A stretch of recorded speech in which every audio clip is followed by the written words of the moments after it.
اس کے سورہ شافیہ کہنے پر کلام کرنا چاہوں گا کہ سورہ فاتحہ کا ایک نام سورۃ الشافیہ بھی ہے، اس وجہ سے کہ پیارے کریم آقا علیہ الصلوۃ والسلام نے فرمایا کہ یہ سورت وہ سورت ہے کہ اس سورت میں اللہ تعالیٰ نے ہر بیماری کی شفا کو چھپا کر رکھ دیا ہے۔ سورہ فاتحہ میں ہر بیماری کی شفا ہے۔ حضرت ابو سعید خدری رضی اللہ تعالیٰ عنہ سے روایت مروی ہے، وہ فرماتے ہیں کہ ہم ایک دفعہ سفر میں تھے اور حالت سفر کے اندر ایک مقام آ گیا کہ جہاں ہمارے پاس کھانے پینے کا ہر قسم کا ساز و سامان ختم ہو گیا،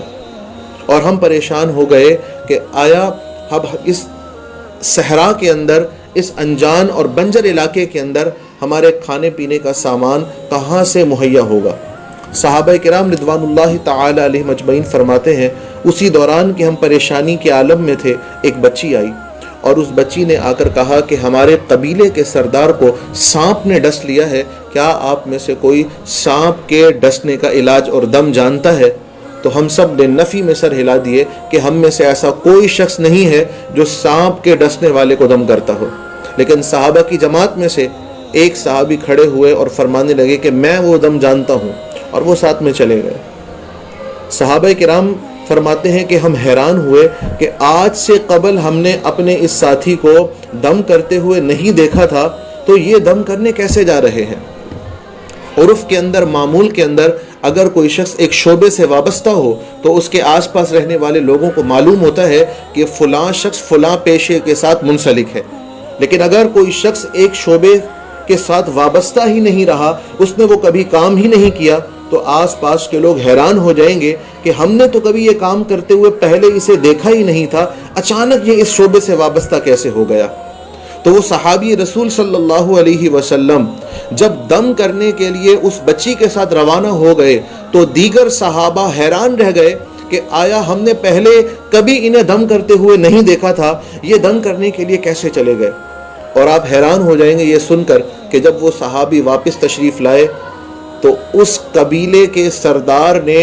صحابی رسول صلی اللہ علیہ وسلم کو 30 بکریاں تحفے کے طور پر عطا فرما دی۔ وہ 30 بکریاں تحفے کے طور پر لے کر آئے۔ تو بھوک کے اندر اگر کوئی شخص بے سہارا ہو تو محاورے کے طور پر کہا جاتا ہے کہ ڈوبتے کو تنکے کا سہارا بھی بہت بڑا سہارا محسوس ہوتا ہے۔ تو اس بیابان اور بنجر زمین کے اندر جہاں صحابہ کرام کے پاس کھانے اور پینے کا سارا ساز و سامان ختم ہو گیا تھا، وہاں ان صحابہ کرام کو 30 بکریاں میسر آ جائیں تو یہ ان کے لیے بہت بڑا مال تھا۔ صحابہ کرام نے ان بکریوں سے دودھ حاصل کرنے کے بعد دودھ پی کر اپنے آپ کو سیراب کیا اور ان بکریوں کو ذبح کر کے ان سے گوشت حاصل کیا۔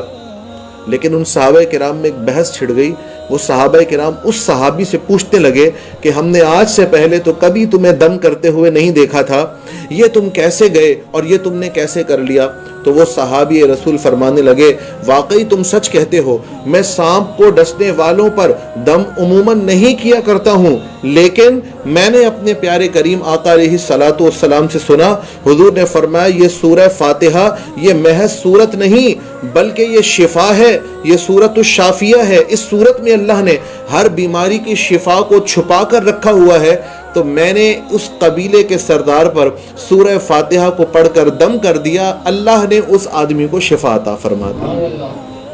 میں نے اور کوئی دم نہیں کیا، صرف سورہ فاتحہ پڑھ کر دم کر دیا، اللہ تعالیٰ نے قبیلے کے سردار کو شفا عطا فرما دی۔